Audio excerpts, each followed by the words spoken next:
Perhaps a quirk that traded life force for a moment of strength. A quirk that sucked the energy out of every living cell. It didn't matter though.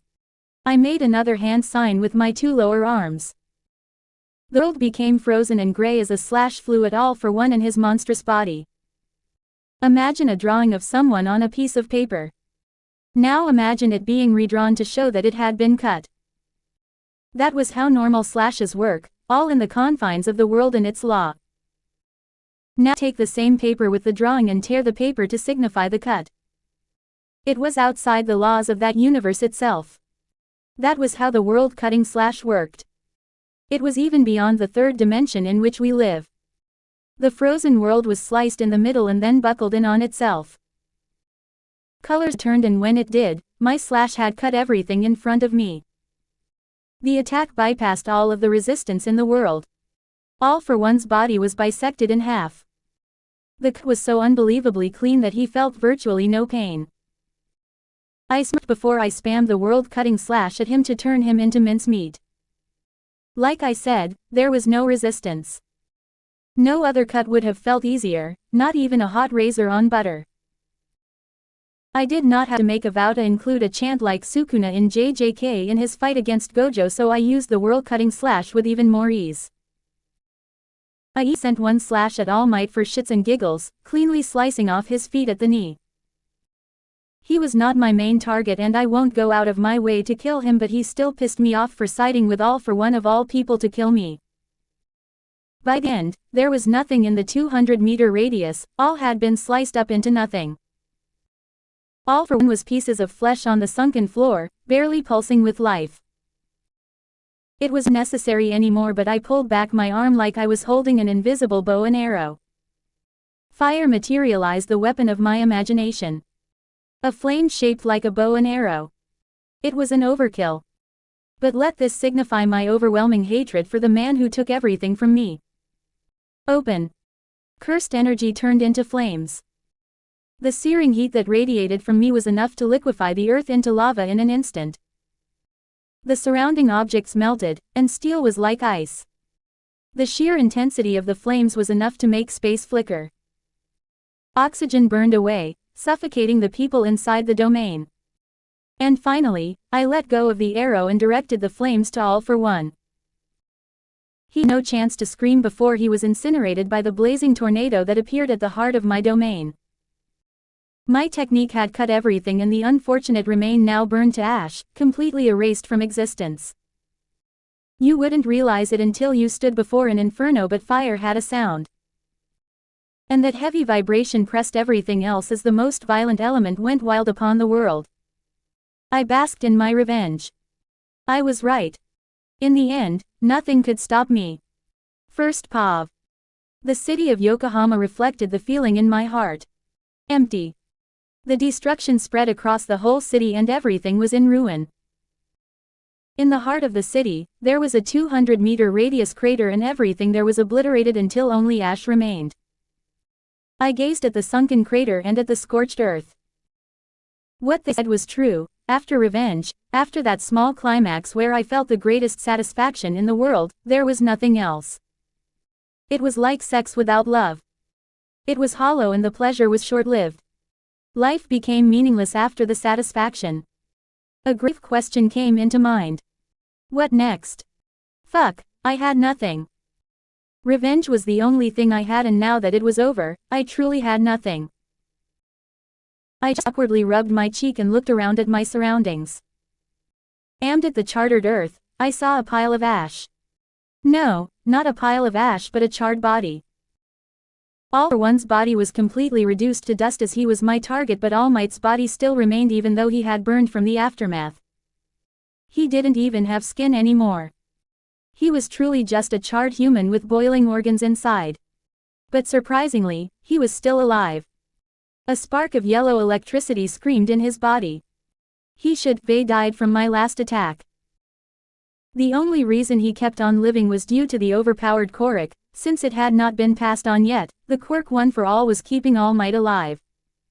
I chuckled. I'm sorry, I said with a hint of humor and put my hand on his head. Some part came off upon touch. Here, let me help,